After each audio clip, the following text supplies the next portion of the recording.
Most people lose money on used cars before they even start negotiating.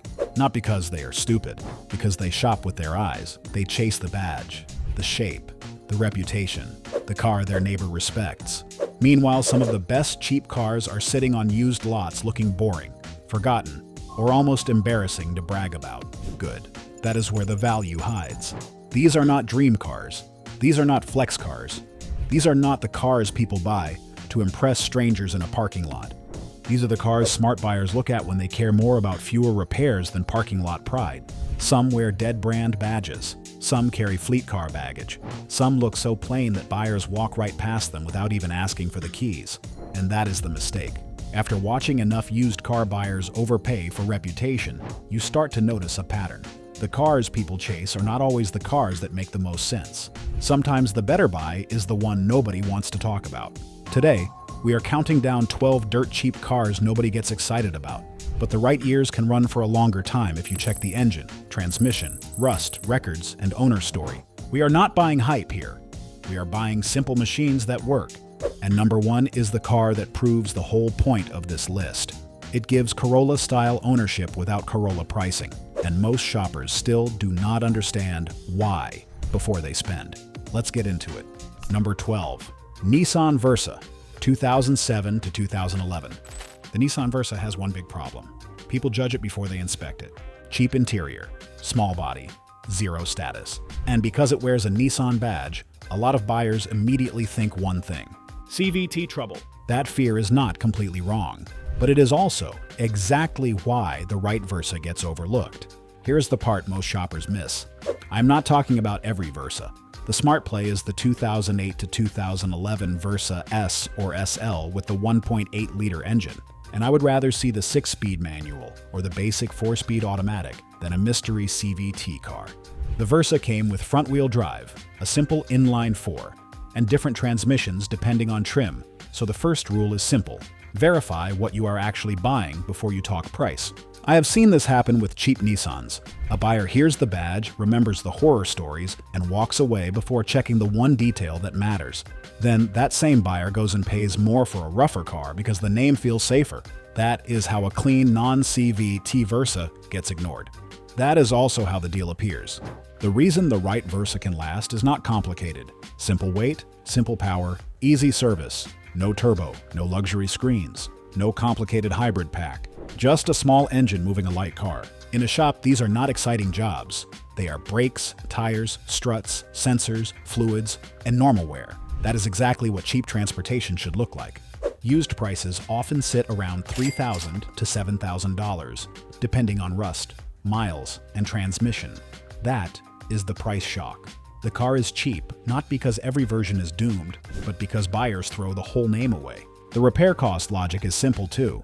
You are not buying something packed with expensive systems. If you buy the right version and keep it cool, most of the work should stay in normal cheap car territory.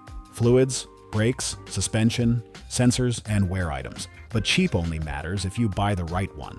Known weak points include front coil spring issues in salt states, fuel pump complaints, suspension clunks, worn mounts, and CVT risk if you buy the wrong version. Here is the simple checklist. First, confirm the transmission type. Do not accept probably fine as proof. Second, check recall work on the front springs and listen for front-end noise over rough pavement. Third, inspect the radiator support and rocker areas, because tiny cars still rust. On the test drive, do one slow parking lot loop, one steady highway pull, and one rough road pass. You want clean shifts, stable tracking, and no metal clank from the front corners. After a hot restart, check for fuel smell, because weak pumps can show up when the car is warm and the tank is low. Look for mismatched cheap tires too, because broke owners often delay the same maintenance you will inherit. Bring a cheap scanner, because stored codes can reveal sensor issues before the dash lights up. And check the driver's seat, pedals, and steering wheel shine, because those parts expose mileage that owners try to downplay. Who should buy it? Someone who needs cheap transportation, does not care about status, and is willing to verify the transmission before falling in love with the price. Who should skip it? Anyone who refuses to check the transmission type, ignores rust, or thinks every cheap small car is automatically a good deal. Maintenance tip: keep the automatic fluid fresh and never let the cooling system get neglected. Heat turns a simple commuter into a costly mistake. The Versa is not exciting. That is the point. But the next car is even more misunderstood because buyers blame it for a problem that came from the wrong generation. If this straight, cheap car talk helps you, subscribe. We are building a channel for people who want reliable truth before spending serious money. Number 11. Ford Focus, 2008 to 2011. The Ford Focus has a reputation problem, but this version is being punished for a crime it did not commit. Most buyers hear Ford Focus and immediately think of the later PowerShift disaster. The name got damaged, misjudged, and dragged through the mud by later cars. But the 2008 to 2011 Focus is not that car. That is the secret most buyers miss. We are looking at SE or SES sedans with the 2-liter Duratec 4-cylinder, backed by a 5-speed manual or a regular 4-speed automatic. It is not fancy. It is not Lexus quiet. It does not feel expensive when you close the door. But it is a simple, compact Ford with cheap parts and a drivetrain every independent shop has seen. This is not a car that needs a long, dramatic story to explain it. The whole opportunity is right there in the name. People remember the wrong Focus, then punish the right one. People ignore it because it has boring styling, budget plastics, domestic compact stigma, and because the later Focus ruined the whole name for many buyers. That is good for us. A clean earlier Focus can be a cheaper, honest, reliable daily driver if you avoid rust buckets and neglected automatics. Used prices usually land around $3,500 to $7,500, and sometimes less if the paint is ugly or the interior is tired. That price only makes sense if the car has not been abused. The repair cost proof is in the simplicity. The 2-liter engine is easy to service, the car is light, and repair bills usually stay in normal cheap car territory. This is not a car where you want a complicated luxury problem. You want boring maintenance, boring repairs, and boring ownership.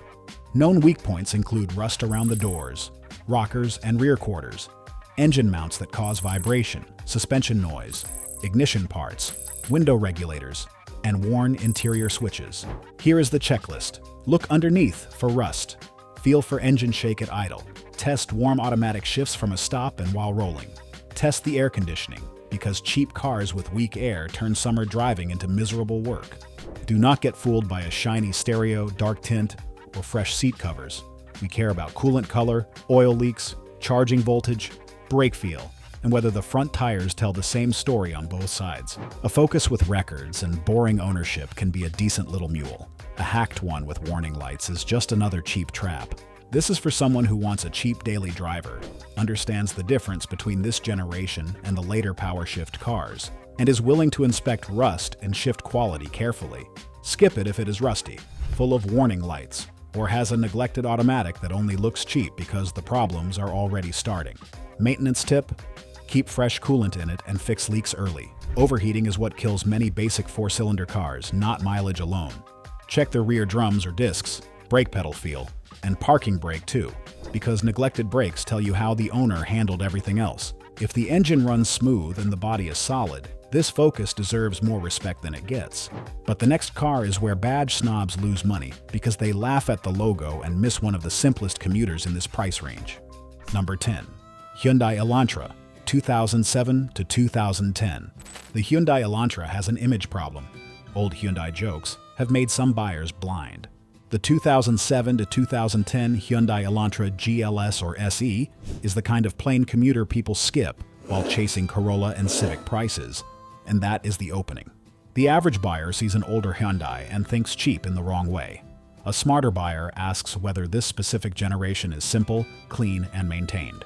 We want the 2-liter 4-cylinder with the 5-speed manual or 4-speed automatic, preferably from a private owner who did boring maintenance and did not use it as a delivery mule. This is one of those cars where the badge does most of the damage before the test drive even starts. Nobody buys it with excitement because the cabin plastics are basic, the styling is soft, and older Hyundais still carry a reputation from years before this car. But this generation is much better than the badge snobs admit. It has a naturally aspirated engine, a simple automatic front-wheel drive, and parts that do not require dealership drama. The car lasts because it is not trying too hard. No turbo heat, no fancy all-wheel drive, no expensive luxury hardware. Just a basic, useful, humble sedan that can handle commuting if you keep the fluids clean. Used prices often run around $3,500 to $8,000, depending on miles, rust, and condition. That price only makes sense if the body is clean. The repair cost logic is simple. You are buying a basic commuter with normal parts and a simple drivetrain, not a tech-heavy car that turns every small issue into a dealership bill. But the weak points are where you get serious. In salt states, check the front subframe and suspension mounting areas carefully. Look at control arm bushings, engine mounts, charging voltage, air conditioning, and aging wiring. A clean body matters more than shiny wax. I would rather see dull paint and honest records than fresh detail spray hiding rust underneath. The buying checklist is simple. Check front subframe rust. Check control arm bushing play. Check stable charging voltage with accessories on. Listen for suspension knocks over broken pavement. Take it to highway speed and feel for vibration through the seat or steering wheel. If it wanders, pulls, or chews tires, there may be hidden alignment damage. Inside, test every window, lock, blower speed, and dash light, because old cheap electronics can become annoying fast. The 4-speed automatic should feel ordinary, not jerky, lazy, or confused. Check radiator fans at idle, because a cheap cooling fan problem becomes overheat pain in traffic. If the seller has one key, no receipts, and bald tires, treat the car as neglected until proven otherwise. This is for someone who wants cheap, boring transportation and understands that a clean body and steady maintenance matter more than badge pride. Skip it if you are shopping in a rust-heavy area and you are not willing to inspect the subframe, suspension mounts, and cooling behavior carefully. Maintenance tip: do not stretch oil changes. These engines can live a longer life, but dirty oil and overheating will turn a good cheap car into scrap. A clean Elantra should feel steady, quiet, and boring. If it feels loose, noisy, or hot-smelling, keep shopping. But the next car proves that some buyers are so scared of fleet car baggage, they miss a roomy highway mule sitting right in front of them. Number 9. Chevrolet Impala, 2006 to 2011. The Chevrolet Impala has one major problem. It looks like it should still be sitting at an airport rental counter. That image kills the resale value. But for the right buyer, that same image can create the deal. We are focusing on 2006 to 2011 Impala LT models with the 3.5-liter V6 and 4-speed automatic. Some versions used other engines, and the SS can be fun, but the smart, cheap CarPlay is the simpler 3.5. I have seen buyers walk away from clean Impalas just because the car looked too ordinary. One guy will look at the soft seats, the plain dashboard, the rental car energy, and decide it must be junk. Then he will go finance a newer compact with more gadgets, less space, and higher repair risk. That is the mistake. The Impala gives you an old-school engine layout, parts everywhere, and a car most shops can fix without a seminar. You get a big trunk, soft seats, decent highway comfort, and cheap service compared with newer mid-size cars loaded with fragile electronics. Used prices usually sit around $3,000 to $7,500, which is why condition matters more than mileage alone. That is the price shock. You can get a roomy V6 sedan for cheap because the image is working against it. The repair cost proof comes from access and parts. This is the kind of car where ordinary shops can handle ordinary problems. But if the transmission is already acting up, that bargain disappears fast. Known weak points are transmission wear, wheel bearings, power steering leaks or noise, electrical faults, worn suspension, tired brakes, and fleet abuse. A former police or government car might be cheap, but idle hours and hard use matter. Here is the real test. Drive it with the radio off. Listen for wheel bearing growl at highway speed, clunks from the front, and a harsh bump going into gear. Test warm transmission shift feel. If the transmission has delayed reverse, that is not character. That is damage beginning. Check the tires for uneven wear because front-end neglect shows up there first. Check the trunk for water because old seals and light housings can leak. Look under the hood for coolant stains and power steering fluid wetness. Sit in it for 10 minutes and run every switch because Impalas can have little electrical annoyances that stack up. In salt states, check brake lines and do not ignore a soft pedal. Also watch coolant temperature during a long idle because fans, hoses, and old radiators decide whether this cheap sedan survives summer traffic. A good one should feel boring, not dramatic. This is for someone who needs a cheap, roomy highway car and is willing to avoid abused fleet examples. Skip it if you find delayed reverse, transmission flare, brake line rust, or a hard fleet life. Maintenance tip? Service the transmission before it slips. Waiting until it flares between gears is how cheap Impalas become parts cars. If it shifts clean, tracks straight, and has a calm owner story, it can be a very useful beater sedan. But the next car is not ignored because it is bad. It is ignored because buyers do not even know what category to put it in. Number 8. Mazda 5 2008 to 2015. The Mazda 5 has a different kind of problem. People do not know what it is. And because they do not know what it is, they do not know how to value it. It is not quite a full minivan. It is not quite a wagon. It is too narrow for people who think they need a huge family hauler, and too van-like for people who want a normal car. That confusion keeps prices low, and smart buyers should look closer. The best years are 2008 to 2015 sport or touring models. The earlier cars use a 2.3-liter four-cylinder, while later ones use a 2.5-liter four-cylinder. You could find manual or automatic versions depending on year and trim. I have seen families assume they need an expensive crossover, when a clean Mazda 5 would have handled the same daily life for less money. Kids, groceries, airport bags, short trips, school runs. That is what this thing was built for.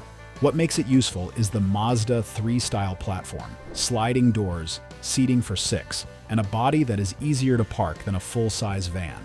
It lasts because it is light, simple, and not overpowered. It is not built for towing, racing, or hauling half a construction site. It is built for daily family work. Used prices usually run around $4,500 to $10,000. That is the price shock. In a market where used SUVs can get expensive fast, the Mazda 5 can give real family utility without SUV pricing. Repair cost proof is in the layout. It is smaller, lighter, and simpler than the large vehicles many families think they need. But like every family car, condition matters, because interiors and suspension can be abused quietly. Known weak points include front suspension wear, rear tire wear, rust on earlier cars, engine mounts, thermostat issues, brake calipers, and transmission control module trouble on some examples. Here is the buying test. Do a full family test. Fold the seats. Open both sliding doors. Run the rear vents. Listen for rattles over bumps. Check the third row area for damage, because family cars get abused in ways owners forget to mention. Look closely at the rear tires because this little van can wear them strangely when alignment or suspension parts are tired. The automatic should shift cleanly, and the manual should not grind when going into lower gears. Check engine mounts by shifting from park to drive with your foot on the brake, because a hard thump can mean worn mounts. Rust around rear wheel arches is a warning sign on older ones. Listen for a ticking exhaust leak on cold start, because small leaks make these sound worse than they are. Good records matter more than clean floor mats. This is for someone who needs family usefulness, sliding doors, 6 seats, and easier parking without paying SUV money. Skip it if you need towing, huge cargo space, or a full-size van.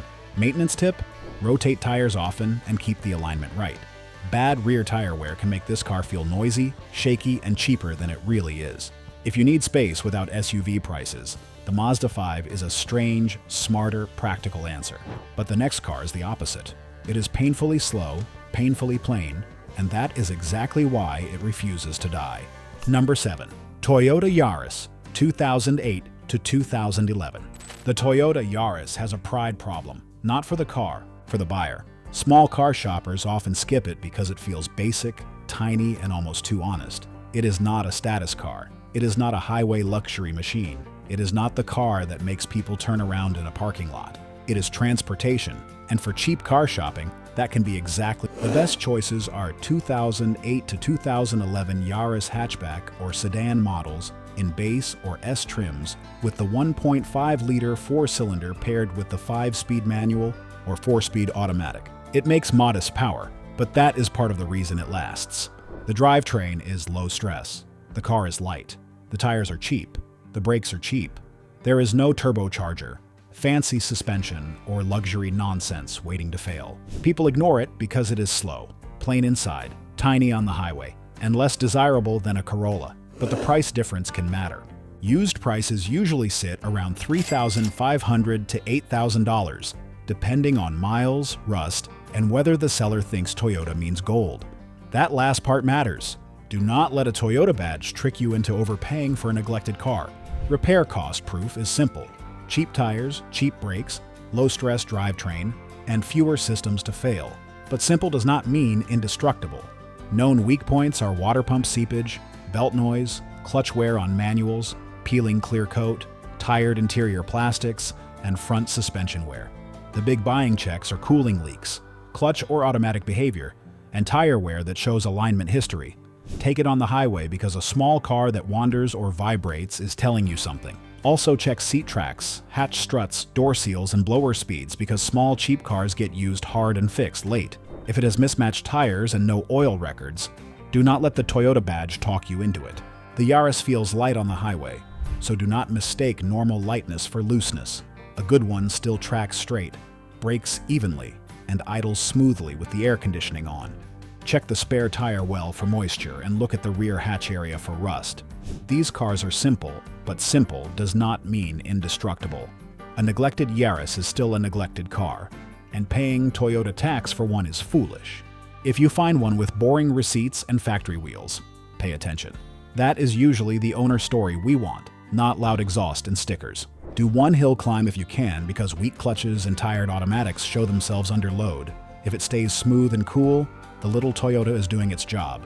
This is for someone who wants cheap, simple transportation and does not care if the car looks exciting.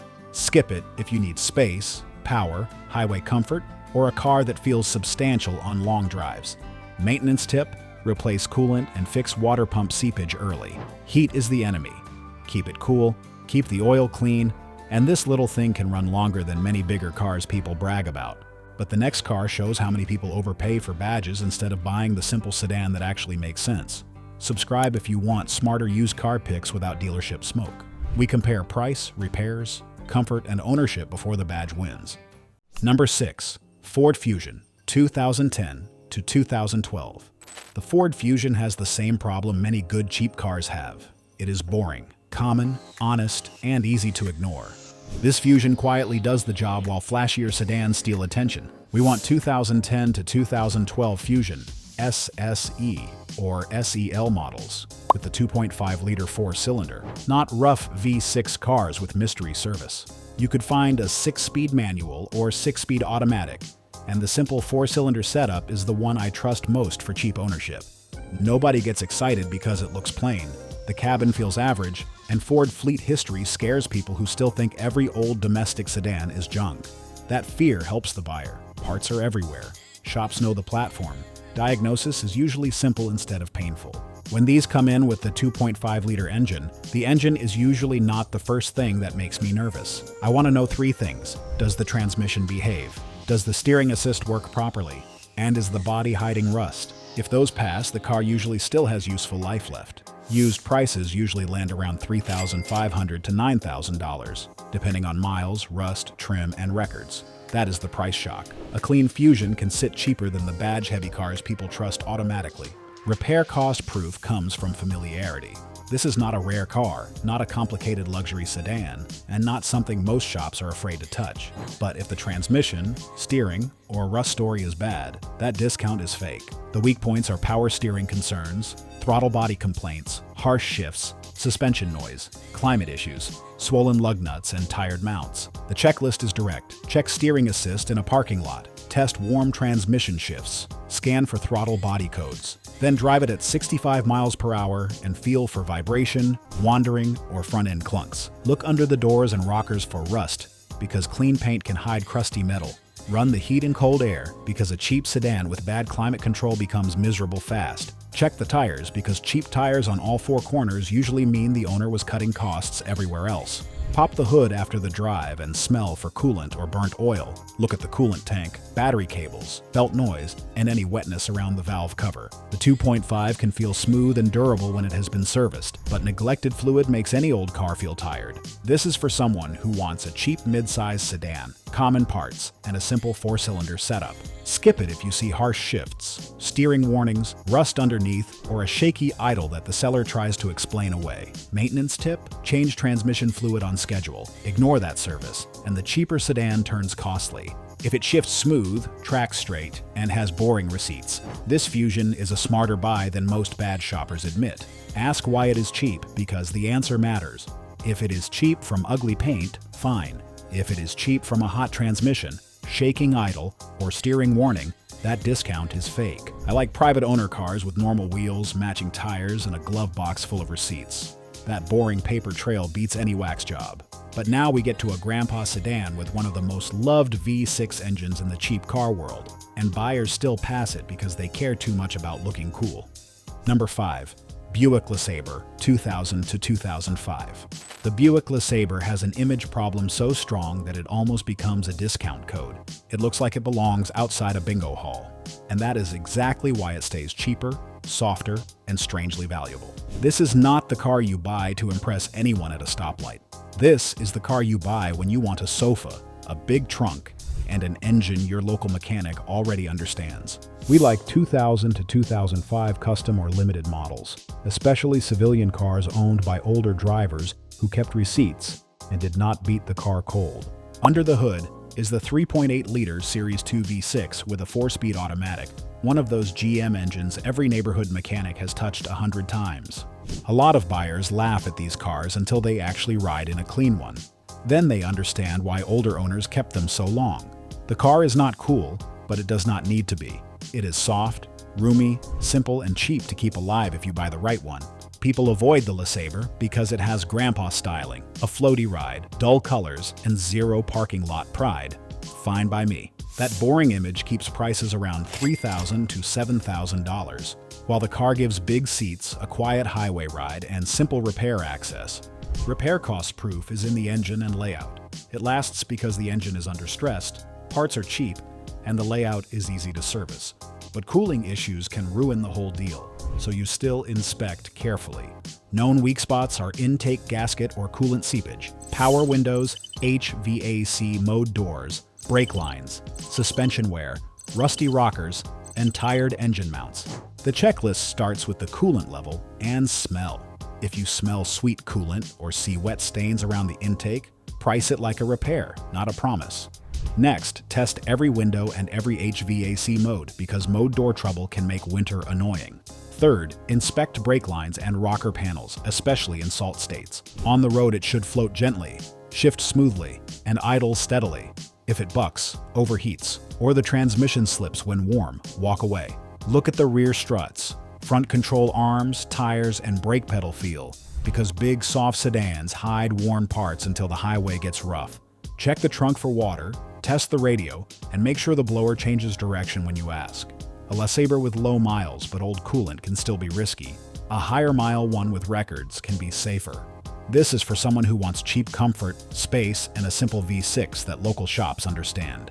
Skip it if you need modern handling, a cool image, or if the car has coolant smell, rusty brake lines, or transmission slip. Maintenance tip?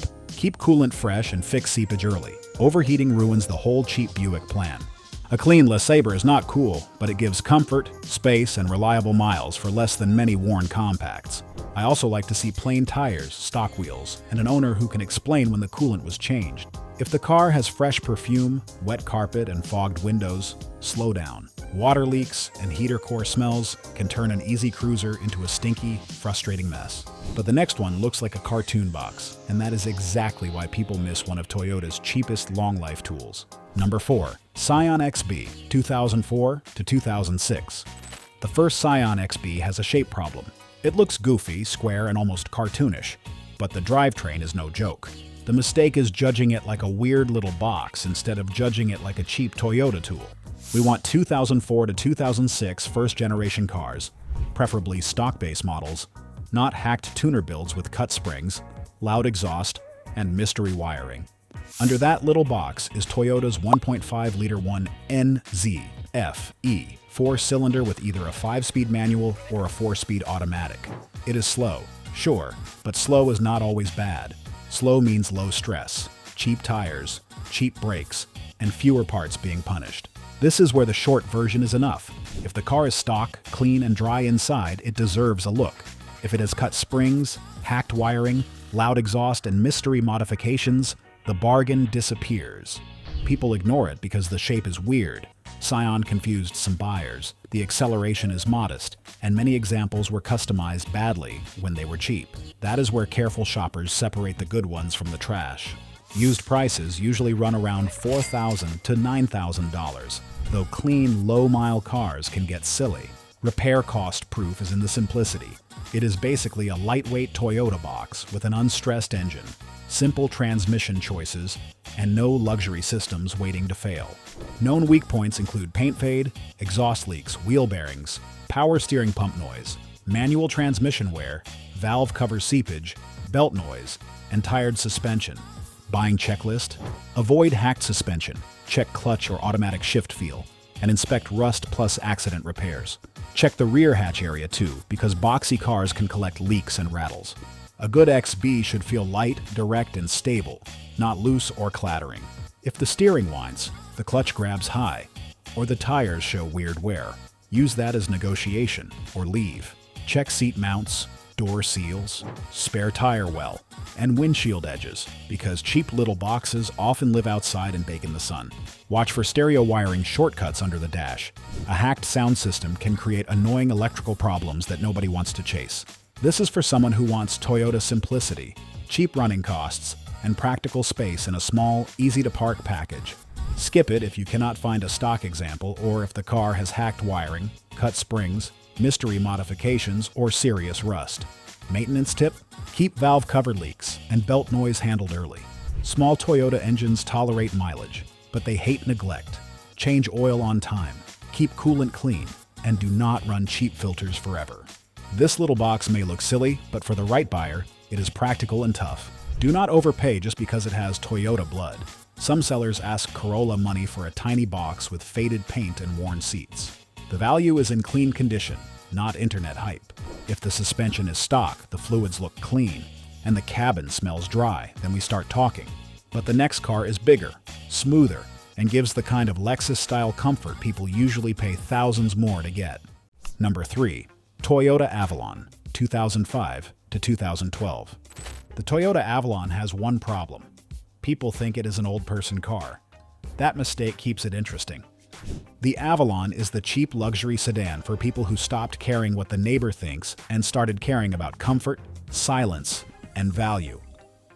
We like 2005 to 2012 XL, XLS, or limited models, especially stock cars with service records and no overheating story.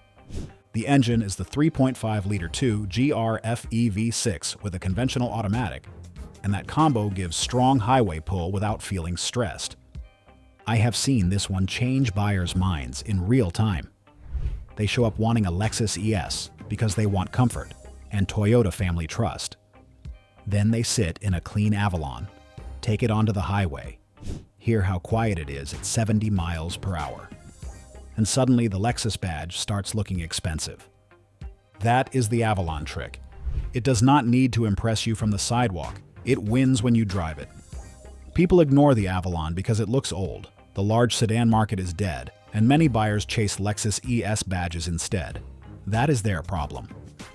A good Avalon gives soft seats, a big trunk, wide cabin space, and relaxed highway manners for far less money. Used prices usually sit around $6,000 to $14,000, depending on year, miles, trim, and condition. That is the price shock. You can get comfort and Toyota V6 reputation without paying Lexus money. Repair cost proof comes from the Toyota V6 reputation, the simple sedan layout, and the fact that many owners use these cars for gentle commuting rather than abuse. But leaks and neglected maintenance still matter. Known weak points are water pump seepage, timing cover leaks, ignition coils, front suspension wear, dashboard cracks on some cars, and rear seat electronics on limited trims. The buying checklist is short but serious. Check the water pump area, scan for misfires, and inspect suspension plus tire wear. Then test every seat motor, climate button, window, and trunk seal. On the drive, it should pull clean, shift smooth, and cruise quietly at 70 miles per hour. A vibration at highway speed usually means tires, mounts, or front end wear. Check for oil smell after the drive because slow leaks show up when the engine is hot. Listen to the steering pump, feel the brake pedal, and look for mismatched paint around the front bumper. Big sedans hide accident repairs because buyers focus on leather and comfort. This is for someone who wants quiet comfort. Toyota V6 strength, easy highway manners, and does not care if the car looks old. Skip it if you see low coolant, warning lights, ignored leaks, weak brakes, cheap tires, or a seller who pretends leaks are normal. Maintenance tip? Stay ahead of coolant and oil leaks. The engine can last, but ignored leaks become expensive because labor adds up. A clean Avalon is not flashy, but it can feel plush without Lexus repair fear. It is a grown-up, smart money sedan. The Avalon also makes sense for older drivers because the entry height is friendly and the seats do not punish your back. But heavy comfort means you check brakes and tires like a mechanic. A soft car with cheap tires can feel floaty, sloppy, and unsafe on wet highways. But the next car is massive, thirsty, and ignored because it looks like a retired police cruiser. And that image is exactly where the bargain starts. Number 2. Mercury Grand Marquis, 2006 to 2011. The Mercury Grand Marquis has a fuel and image problem.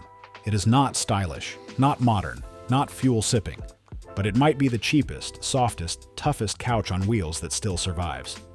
We want 2006 to 2011 Grand Marquis LS cars, preferably civilian-owned examples, not hacked former fleet cars with holes in the dash and hard idle hours. The drivetrain is simple. 4.6-liter modular V8, 4-speed automatic, rear-wheel drive, and a body-on-frame Panther platform. This one does not need a big emotional sell. It needs honesty. The fuel economy is the trade-off. The size is the trade-off. The image is the trade-off. But if you drive long open roads and you find a calm civilian example, the trade-off can make sense. People pass these because the Mercury brand is gone. The styling screams grandpa. City fuel economy is poor, and the car feels huge in tight parking lots. That is the discount. The average buyer sees old and thirsty. The smart buyer asks whether it was gently owned, properly serviced, and clean underneath. Used prices usually range from $4,500 to $12,000, with low-mileage cream puffs sometimes priced higher than they should be. Repair cost proof comes from the platform. It spent years serving taxis, police departments, older owners, and highway drivers. Parts are easy, access is good, and the mechanical layout is understandable. Known weak points include intake manifold coolant leaks, air suspension on some cars, ball joints, window regulators, blend doors, rust, brake lines, and tired transmissions on abused examples. Buying checklist? Check the intake for coolant stains. Inspect the front suspension and avoid hacked former fleet cars. Test the transmission worm because hard use shows up after the fluid heats up. On the road, it should feel stable, composed, and lazy in a good way. If it shudders, wanders, clunks, or smells like coolant, do not fall for the big seats. Look underneath for rust on the frame and rockers. Check every window and the HVAC blend door because small comfort failures ruin daily use. Watch the temperature gauge during a long idle because cooling weakness turns these big sedans into driveway decorations. Check the rear end for whine and inspect the tires for feathering. A cheap Grand Marquis with a calm owner story is far better than a cheap one with police holes and mystery wiring. This is for someone who drives long open roads, wants big comfort for tiny money, and can handle the fuel cost and size. Skip it if you do mostly short stop-and-go city driving, need easy tight parking, or are looking at an abused former fleet car. Maintenance tip? Service the transmission and cooling system. These cars die from neglect, not complexity. If you can handle the fuel cost and size, a clean Grand Marquis gives big comfort for tiny money. Fuel economy is the trade-off, especially in city driving, so do not act surprised at the pump. Highway miles are where this car makes sense. If your commute is short, stop-and-go traffic, the savings may disappear. But for long open roads, the Grand Marquis feels natural. But number 1 is the car that proves the whole point of this list. Most buyers walk past it because the badge is dead. Smart buyers stop because underneath it gives Corolla-style ownership without Corolla pricing. If this list saves you money, subscribe. We show reliable years, costly traps, and simple checks before you buy the wrong car. Number 1. Pontiac Vibe, 2003 to 2008. The Pontiac Vibe is the car that proves the whole point of this list. The hidden problem is the badge. The average buyer sees a dead Pontiac badge and keeps walking. The smart buyer sees Toyota bones, cheap service parts, useful cargo space, and no Corolla tax. That mistake keeps prices low, useful, and unfair in the best way. We want 2003 to 2008 base Vibe models with the 1.8-liter Toyota-sourced 4-cylinder, paired with either the manual or automatic transmission. Be more careful with GT trims and abused high-rev cars because the simple base car is the money-saving play. I have seen shoppers walk right past cars like this because they assume a dead brand means parts are hard to find. Then they go look at a Corolla with more miles and more money on the windshield. That is exactly why the Vibe works. People misunderstand the badge, not the bones. People ignore the Vibe because Pontiac is dead, the styling is plain, and buyers assume parts are hard to find. They do not realize that it shares serious logic with the Toyota Matrix and Corolla-era hardware. That is why it lasts. Lightweight hatchback body, Toyota family drivetrain, cheap service parts, useful cargo space, less Corolla tax. That is the whole case. Used prices usually run around $3,500 to $8,000, though clean low-mile examples can climb higher because smart buyers have caught on. That is the price shock. You can get the kind of practical Toyota family ownership people chase in a Corolla, but without the same badge premium. Repair cost proof comes from the simple Toyota family drivetrain and cheap service parts. But do not let Toyota family reliability blind you to bad condition. Known weak points are water pumps, starters, intake gasket leaks, check engine lights, suspension wear, hatch leaks, rust, and manual transmission wear. The buying checklist includes rust underneath, suspension clunks, and moisture in the hatch area. Check recall status too, especially on early cars because safety repairs matter more than any bargain. On the road, a good Vibe should idle clean, shift smooth, and track straight without front-end noise. If the rear hatch smells musty, the spare tire well is wet, or the rockers are crunchy, walk away. Check the rear brake hardware, hatch struts, blower motor, and cold start idle. A lean code or rough idle may point to intake gasket issues, which are usually fixable but useful for negotiation. This is for someone who wants Corolla-style practicality, cheap parts, useful cargo space, and does not care that the badge says Pontiac. Skip it if you are looking at abused GT trims, hacked intakes, missing splash shields, random wiring, rust, hatch leaks, or a car with no maintenance story. Maintenance tip? Change oil on time and keep the cooling system healthy. These cars reward boring care. A Vibe with receipts, factory wheels, clean coolant, and dry cargo space is exactly the kind of cheap car this channel respects. It checks every box: ignored badge, low price, simple repairs, real daily utility, and longer life than people expect. That is why the Vibe is #1. Not because it is exciting, because it is exactly what cheap used car shopping should be. Ignored by the crowd, simple to maintain, useful every day, and better than the badge suggests. The best ones usually have boring owners, not loud ones. Factory radio, stock ride height, clean hatch carpet, and normal tires are good signs. Skip cars with hacked intakes, missing splash shields, and random wiring. Cheap modifications do not make a Vibe cooler. They make inspection harder. So there it is. 12 dirt cheap cars most buyers ignore, but smart shoppers should understand before they overpay for a badge. The Nissan Versa that works if you avoid the wrong transmission. The Focus people blame for the wrong generation. The Elantra, that old badge joke's made cheaper than it should be. The Impala that looks like fleet leftovers but can still be useful. The Mazda 5 that solves family hauling without SUV prices. The Yaris that survives because it is simple. The Fusion that proves boring can be smart. The LeSabre that gives comfort for cheap. The Scion XB with Toyota bones in a goofy box. The Avalon with Lexus-style comfort for less. The Grand Marquis with old-school highway toughness. And the Pontiac Vibe, the dead brand hatchback that quietly gives you Toyota logic without Toyota pricing. Next time you are walking a used lot and the shiny cars are trying to pull your eyes away, remember this: the best cheap car is not always the one people notice first. Sometimes it is the one they were too proud to consider. Click the next video on your screen. We'll show cheaper cars that look boring but survive. Subscribe for reliable picks, smarter buying, and fewer repair regrets.